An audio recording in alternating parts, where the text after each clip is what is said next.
যি যিবোৰ অঞ্চল আছে তাত চোৰৰ দৌৰাত্ম্য বহুত বেছি পৰিমাণে বৃদ্ধি হৈ গৈছিলে আৰু যোৱা মাহত কেইবাটাও ঘৰত চুৰিৰ ঘটনা সংঘটিত হৈছে আৰু ইয়াৰ এগেইনষ্টে আমি যোৱা পৰহি আৰু যোৱাকালি আমি বিশেষ অভিযান চলাইছিলোঁ। আমাৰ 4টামান পুলিচৰ গ্ৰুপ আমাৰ SP অফিচৰ পৰাই আমাৰ বনাই দিয়া হৈছিলে আৰু এই 4টা যি আৰক্ষীৰ দল তেওঁলোকে বেলেগ বেলেগ ঠাইত অভিযান চলাইছিলে আৰু এই অভিযান কালত আমি 25জনকৈ চোৰ যি আগতেও চুৰিকাণ্ড সংঘটিত কৰিছিল তেওঁলোকক আমি কৰায়ত্ব কৰিবলৈ আমি সক্ষম হৈছোঁ আৰু তেওঁলোকৰ পজিশ্যনৰ পৰা বহুতো সা সামগ্ৰী ইতিমধ্যে উদ্ধাৰ হৈছে, যাৰ ভিতৰত গেছৰ cylinder, mobile phone, electric wire,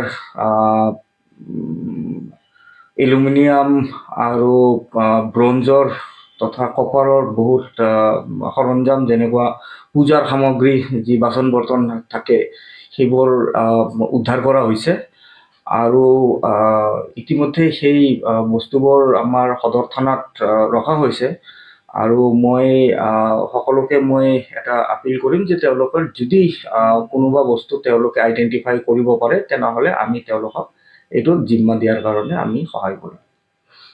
কিছু বস্তু আছে এতিয়াও আমাৰ যিটো আমাৰ অভিযান আছে সেই অভিযানটো এতিয়াও অব্যাহত আছে। তো এনেকুৱা নহয় যে আমি এইটো কণ্টিনিউ চলি থাকিব।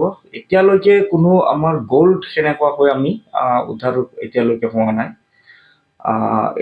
এই যিসকল চোৰক আমি ধৰিছোঁ তেওঁলোকক জেৰা কৰি আছোঁ আৰু কিছু আমাৰ যিটো ইনভেষ্টিগেশ্যন নৰ্মেল যিটো ইনভেষ্টিগেশ্যন সেইটোত গম পোৱা যায় যে মেক্সিমাম তেওঁলোকে যিটো চুৰি কৰে, সোণা যদি চুৰি কৰে তেওঁলোকে মানে যিমান পাৰে সোনকালে তেওঁলোকে বিক্ৰী কৰি দিয়ে।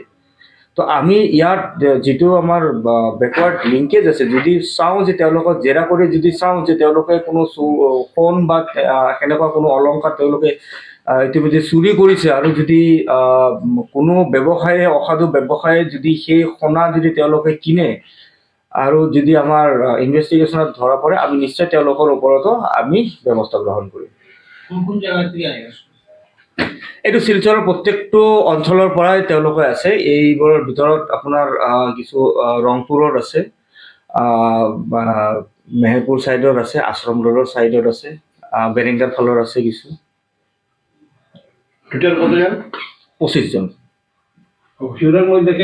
কিন্তু অকল কাছাৰ জিলাৰ পৰা আছে। কিন্তু কথা হ'ল কি যে আমি চাই আছোঁ যে যদি কোনো বাহিৰৰ মানুহৰ যদি লিংক আছে যদি আমি সেইটোৰ ওপৰত বিহিত ব্যৱস্থা গ্ৰহণ কৰিম।